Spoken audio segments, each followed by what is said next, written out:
రాజా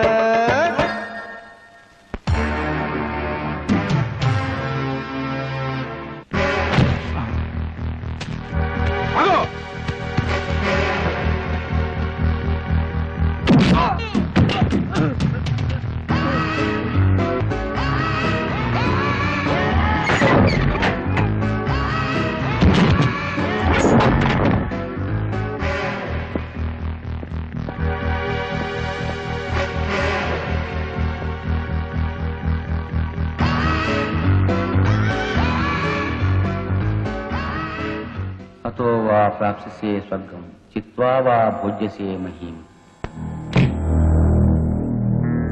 రజని, ఏమిటి తల్లి ఇది? నోరుమై నీచుడా, ఇక నువ్వు బ్రతకడానికి వీల్లేదు. అమ్మా తొందర బ్రతు, నా మాట విను. ఇంకేమి వినన్రా.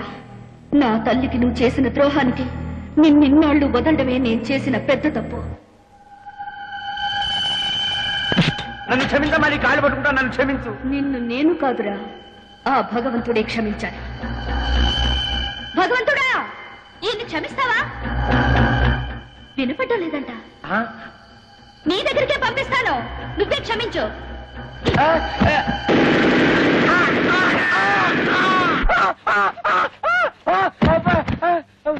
సెక్యూరిటీ సెక్యూరిటీ సార్, ఆ అమ్మాయి కర్రా? ఏ అమ్మాయి సార్?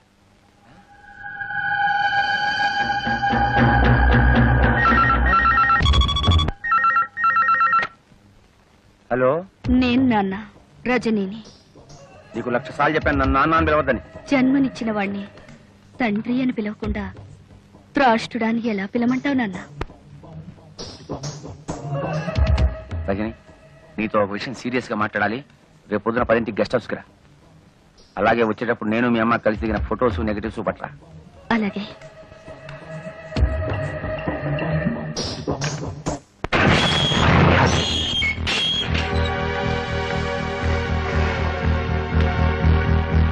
రామ్మ. Good morning daddy. నిన్ను చూస్తుంటే నాకు చాలా గర్వంగా ఉంది. ఇంత తెలివిగల కూతుర్ని నేనే కన్నానంటే నా కెపాసిటీ మీద నాకే ముచ్చటేస్తాను. చూడు పాప, నాలో పరమాణువుతో పుట్టిన నీకేని తెలివితేటలుంటే మరి నాకెన్నుండాలి? కానీ ఒకటి మాత్రం నిజం, మీ అమ్మ చాలా చాలా అమాయకురాలు. ఎందుకంటే నాతో గడిపిన ఆడాళ్ళందరూ కడుపు కాలుగు రాకుండా తమ జాగ్రత్తలు తమపడి సొమ్ము చేసుకుని జీవితంలో సెటిల్ అయిపోయారు. కానీ మీ అమ్మ నువ్వు కడుపులో ఉండగా అభాషణ చేయించుకోలేదు, ఎవడో ఓడితో సెటిల్ కాలేదు. మా అమ్మ గురించి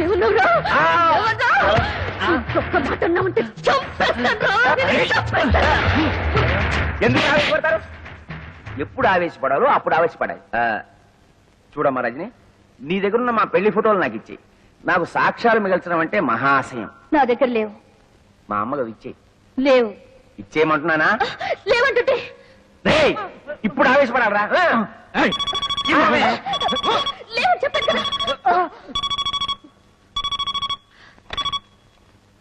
ఈ ఫోన్ నాకు డాడీ.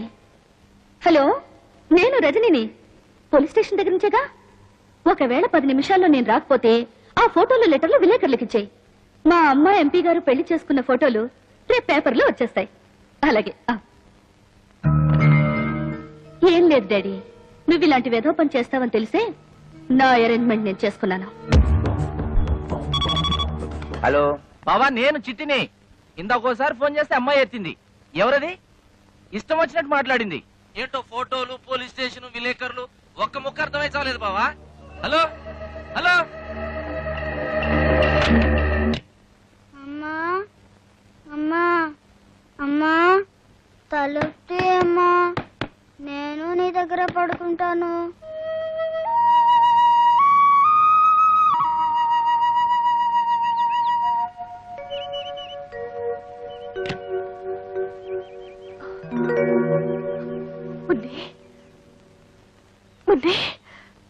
అమ్మా, ఇక్కడ పడుకున్నావేంటమ్మా?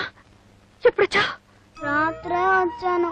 ఎంతసేపు కొట్టినా నువ్వు తలుపు తీనే లేదు. నా మీద కోపమా? లేదమ్మా, లేదు. లోపలికి వెళ్తారా? మనిషి నాక రోషం ఉండాలి. వంట చేసేటప్పుడు కాస్త ఉప్పు ఎక్కువ వేసుకో. అమ్మా అమ్మా, నన్ను వదిలు.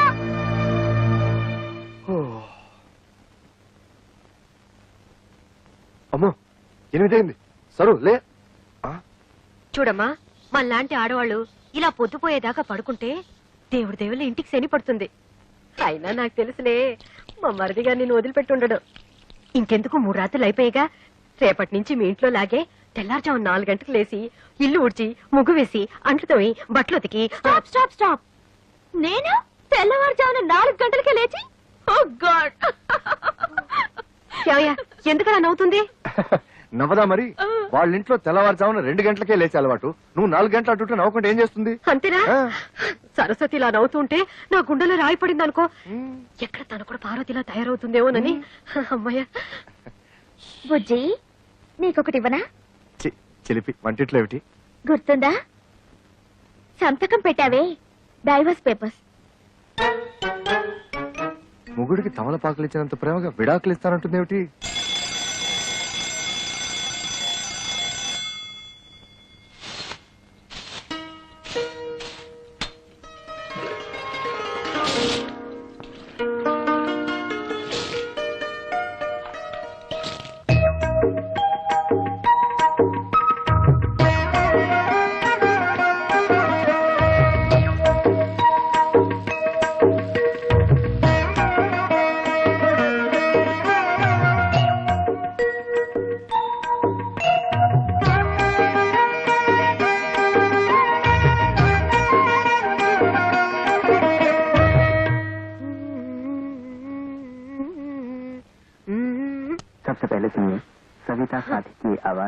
హిందీ అర్థం అవదు చావదు. ఆకాశవాణి కడప కేంద్రం ఇప్పుడు భక్తి గీతాలు వింటారు.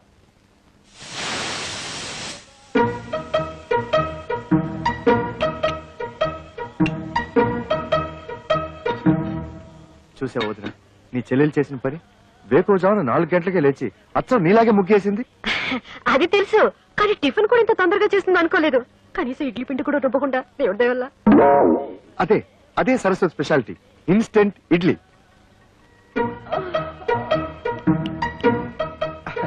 పొద్దున్నే లేచి పనులన్నీ చేసింది కదా, పాప అలసిపోయి ఉంటుందని నేనే 1 గంట పడుకోమన్నాను.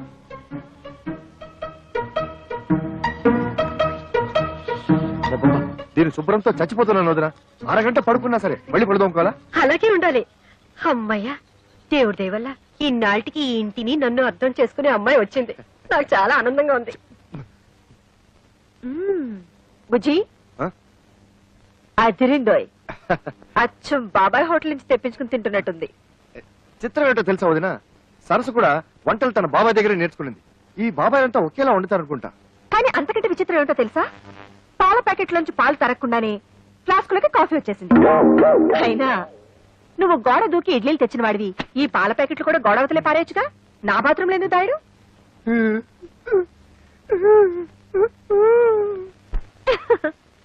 ఏదో ఒకటి.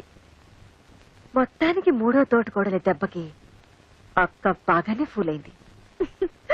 ఆజ్ మే బహుత్ ఖుష్ హూ. బుజ్జి, కొంచెం కాఫీ ఇస్తావా? వస్తున్నా.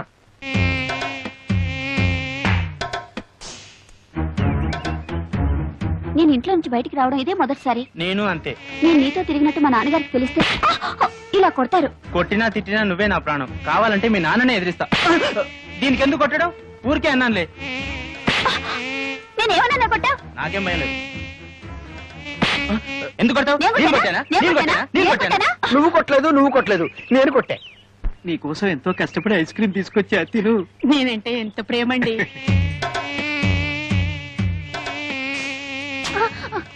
ఎందుకు ఐస్ క్రీమ్ కింద పడేశావు? వీడు మమ్మల్ని కొట్టాడు. అవును, వీడు మమ్మల్ని కొట్టాడు. వీడెవడో పిచ్చాడు అన్నాడు. కొట్టండి.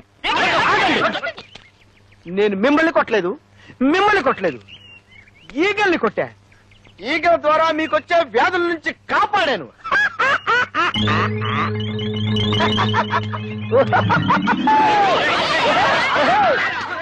నమస్కారం అండి అయ్యగారు.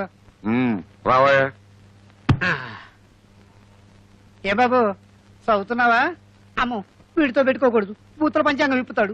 తాతయ్యకి అప్పుడప్పుడు మనవరాళ్ళ మీద ప్రేమతో 500 రూపాయల చీరలు ప్రెజెంట్ చేయడం అలవాటు. నీకు ఇష్టం వచ్చిన చీర సెలెక్ట్ చేసుకో. ఓ 500 రూపాయల చీర నా మొహాన్ పడేయమని చెప్పండి చాలు. ఓ గాడ్, నచ్చినా నచ్చకపోయినా 500 రూపాయల చీరే తీసుకోవాలా? అది మీ ముగ్గురికి సమానంగా. ఓహో, కేంద్ర బడ్జెట్ అలా ఆదేశించిందా? ఏమయ్యా, ఆ 1000 రూపాయల చీరలు ఇటువు. సరు, ఇవేం బాలే కదూ. బానే ఉన్నాయి. బట్ సరు తాతగారు 500 రూపాయలే ఇస్తారు, మిగిలిన 500 మీరివ్వండి. బాగుండదేమో. ఏది బాగుండదు, ఎవరికి బాగుండదు. చూడండి, ఒకరి కోసం మనసు చంపుకోవడమో, మరొకరి కోసం అడ్జస్ట్ అయ్యి త్యాగాలు చేయడమో నా వల్ల కాదు. ఈ ఇంట్లో ఏదో తేడా వచ్చింది. కరెక్ట్ గా చెప్పావురా బక్క విధవా. ఏమయ్యా కెమెరా అంతా రెడీయా? Ready sir. ఎంపీ గారు మేకప్ వేసుకుంటున్నారు.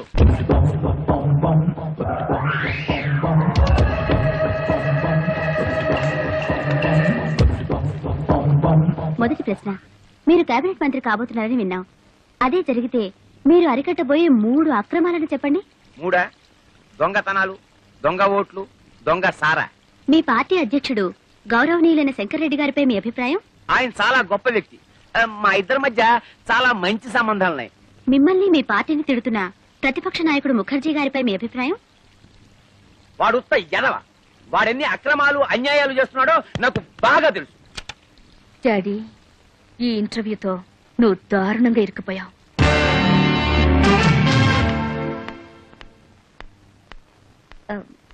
Good morning. Good morning. MP గారితో ఇంటర్వ్యూ చేశారు కదా, క్యాసెట్ రెడీ అయిందా? నేను ఎంపీ గారి పిఏని. నన్ను ఒకసారి చెక్ చేయమన్నారు.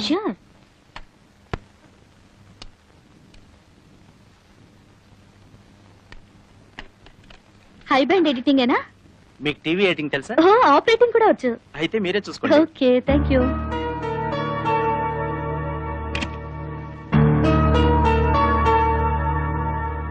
మీరు కేబినెట్ మంత్రి కాబోతున్నారని విన్నాం. అదే జరిగితే మీరు అరికట్టబోయే 3 అక్రమాలను చెప్పండి. 3 దొంగతనాలు, దొంగ ఓట్లు, దొంగ సారా.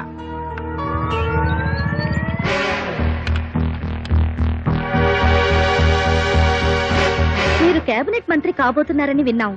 అదే జరిగితే మీకున్న 3 అర్హతలు చెప్పండి. 3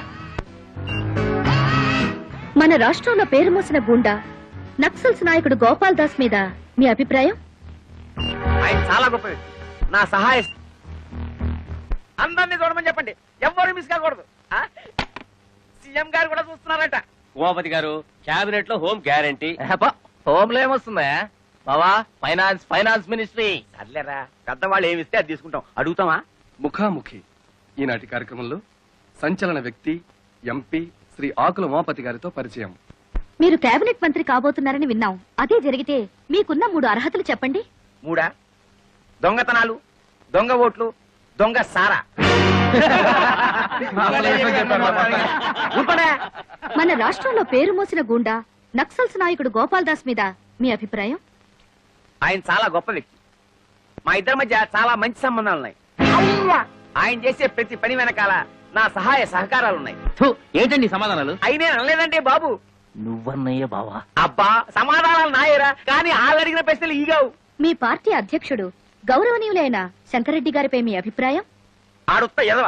ఆడెన్ని అక్రమాలు అన్యాయాలు చేస్తున్నాడో నాకు బాగా తెలుసు. త్వరలో వాడి గుట్టు రట్టు చేసి ఈ ప్రజల చేతే వాడిని చెప్పు తీసుకుని కొట్టేలా చేస్తాను. రావచ్చంద్ర, ఇది నేను అనలేదురా బాబు. ఎవరన్నా ఆపేయండిరా, ఆపేయండిరా. పార్టీ పనులు తీసావు కదయ్యా, వదండి. చిచి, నీకు మినిస్టర్ ఇవ్వటం కాదు, పార్టీ నుంచే పీకేస్తాం. బావా, చీఫ్ మినిస్టర్ గారింటి దగ్గర నుంచి ఫోన్. అమ్మో, MP Umapathi, Umapathi, MP Umapathi, MP Umapathi, MP Umapathi. మమ్మల్ని కార్తీరా, వెళ్ళి సీఎం గారి కాలమే పడదాం.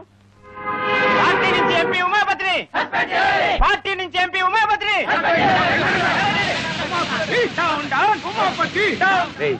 ఈ రోడ్డు వద్ద రివర్స్ చేయి.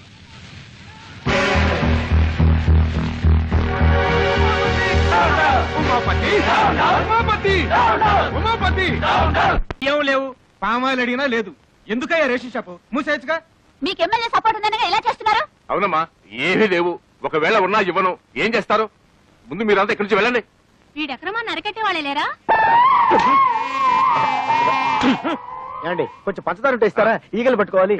వెళ్ళి వెళ్ళవయ్యా. కార్డు ఉన్న వాళ్ళకే సరుకులు లేవు. ఈగలు పట్టుకోవడానికి పంచదార కావాలంట. వెళ్ళి వెళ్ళారు. కొన్ని చిన్న బెల్లం ముక్క ఉండే. అయ్యో,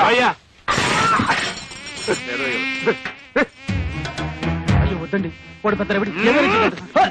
ఆగండి.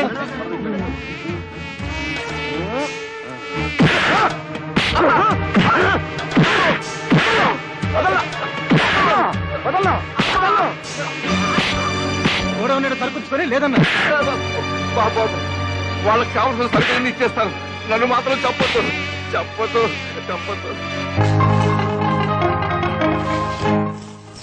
7, 8, 9 చాలా దొరికినాయి.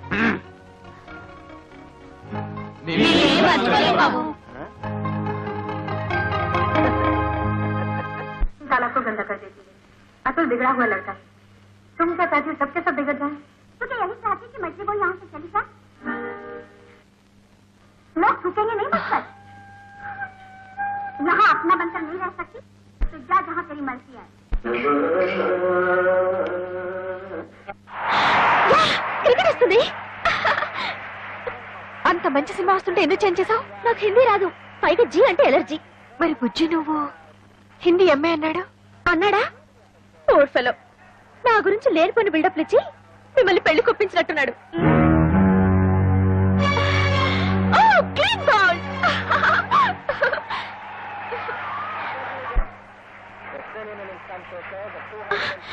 కమాన్ యార్, నన్ను కాసేపు క్రికెట్ మ్యాచ్ చూడండి. వచ్చినప్పటి నుంచి చూస్తున్నాను, ఎప్పుడు చూసినా జీ చూడటమేనా? నేను క్రికెట్ చూస్తాను. కుదరదు, ఇది నాది, నా మొగుడు కొన్నది. నీ మొగుడు కొన్నదైతే తీసుకెళ్లి నీ బెడ్రూమ్ లో పెట్టుకో. అంత కర్మేం పట్టలేదు, ఇక్కడే ఉంటుంది. ఇది కామన్ హాల్. అంత అవసరమైతే నువ్వు ఒక టీవీ కొనుక్కుని నీ బెడ్రూమ్ లో పెట్టుకో. బుజ్జి బుజ్జి బుజ్జి బుజ్జి బుజ్జి ఏం చేస్తాడు? బుజ్జి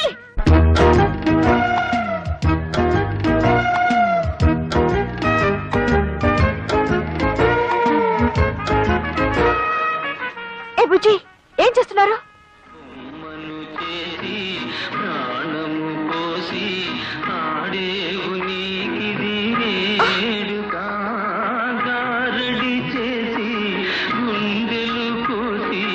ఇదేంటి బుజ్జి తెలుగులో పాడుతున్నాడేంటి?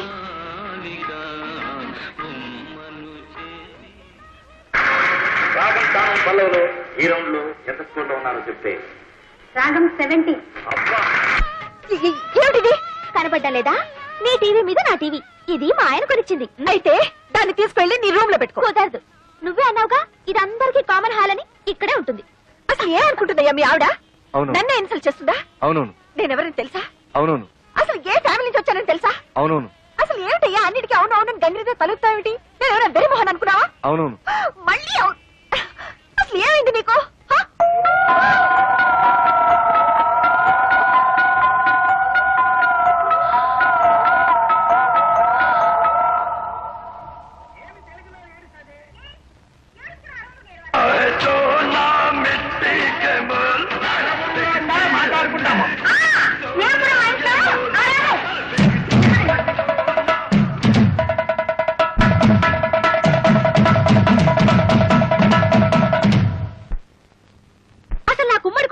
ఒళ్ళుమంట. ఇంకొకసారి నా విషయంలో ఎవరైనా జోక్యం చేసుకున్నారో ఈ ఇంట్లోంచే కాదు మీ మరిది గారి జీవితం నుంచి వెళ్ళిపోతాను. డైవోర్స్. దేవుడెవలో మోసపోయానా? నువ్వు మోసపోకూడదని అమ్మా నీకు ఇదంతా చెబుతుంది. అయినా నీ చదువు సంస్కారం ముందు వాళ్ళు ఏ పాటి? కరెక్ట్ అక్క. అసలు వాళ్ళ గురించి నాకేం చెప్పకమ్మా, నాకు బాగా తెలుసు. అయినా నువ్వేంటమ్మా మాటి మాటికి వేరే కాపురం పెడతా బయటికి వెళ్ళిపోతానంటావు. అలా వెళ్ళిపోతే ఈ ఆస్తులో నీ వాటా సంగతి ఏమిటి? పైగా మీ పెద్దక్క గారి పెట్టెలో లక్షలు విలువ చేసే మీ అత్తగారి నగలు పడి ములుగుతున్నాయి. మరి వాటిని ఏం చేస్తావు? Sir DD మార్చుకొచ్చాను. థ్యాంక్స్ తమ్ముడు. అన్న ఎప్పుడు తీసుకోవడానికి కరెక్ట్ గా డబ్బుతో రెడీగా ఉన్నావు. అది మా మామగారు పంపించిన డబ్బురా. పర్వాలేదు లేరా. ఇదిగో నా మాట వినరా, అది మా పెళ్లి రోజుకి పార్వతికి నగలు కొనుక్కోమని పంపిండబ్బరా. అయ్యో అన్నయ్య, నా డబ్బులు నాకు ఇచ్చి. తమ్ముడు ఎప్పటి నుంచో చంద్రహారం చేయించుకోవాలి పార్వతి ఆశపడుతుంది. అది నాకు తెలుసు. నీ వదిలేమో అమ్మమ్మ చంద్రహారం తాకట్టు పెట్టి ఆపు తీర్చేయమంటుంది. అది నీకు తెలీదు. కాబట్టి బెస్ట్ ఐడియా ఏమిటంటే ఈ డబ్బు నాకు ఇచ్చేసామనుకో, అమ్మమ్మ చంద్రహారాన్ని సింపుల్ గా పాలిష్ చేయించి నీకు ఇస్తా. అదేమో తీసుకెళ్లి సింపుల్ గా నీ వైఫ్ కి ఇచ్చేయి. ప్రాబ్లం సాల్వ్ అయిపోతుంది. అయ్యో, అది పాలిష్ చేసిన పాత నగని పార్వతికి తెలిసిన, పార్వతి వేసుకున్నది తనదని వదిలికి తెలిసిన, అయ్యో నా డబ్బులు నాకు ఇచ్చా. తెలుస్తుందా? నువ్వు చెప్తావా? నువ్వు చెప్తే తెలుస్తుంది. చూడు తమ్ముడు, ఒకే రక్తాన్ని పంచు పుట్టిన అన్నదమ్ములు ఇలా కష్టాల్లో ఉన్నప్పుడు ఒకరికొకరు ఆదుకోకపోతే మన బంధానికి అనుబంధానికి ఆప్యాయతకి అనురాగానికి మమకారానికి అర్థం ఏమిట్రా? చాలు చాలు అంత ఫీలింగ్స్ వద్దు. ఇదిగోండి చంద్రహారం. దేవుడి దయ వల్ల మీ అప్పులు తీర్తే అదే 10,000. కాదు 30,000. కొత్తనగా షోరూమ్ లో కొత్త కంటే తడతడలాడిపోవాలి. అలాగే. ఎలా చేస్తావు ఏమిటో. బాగానే చేస్తాను. పారు ఏమిటండి ఇంత షాక్ ఇచ్చారు? షాకే మరి. So beautiful. జాగ్రత్త, బెడ్రూమ్ లో మాత్రం వేసుకో, వదిలికి మాత్రం చూపించుకో. ఏడ్చినట్టుంది. అసలు చూపించాల్సింది ఆవిడకి. అయ్యో, చూస్తే అంతా తెలిసిపోతుంది కదా. ఏం తెలిసిపోతుంది? అదే ఆ మీద కడుపు మంటతో కావాలని కొన్నామని తెలిసిపోతుంది. మీరేమైనా అనుకోండి, నేను మాత్రం ఆవిడ ముందు వేసుకునే తీరుతాను. దేవుడా.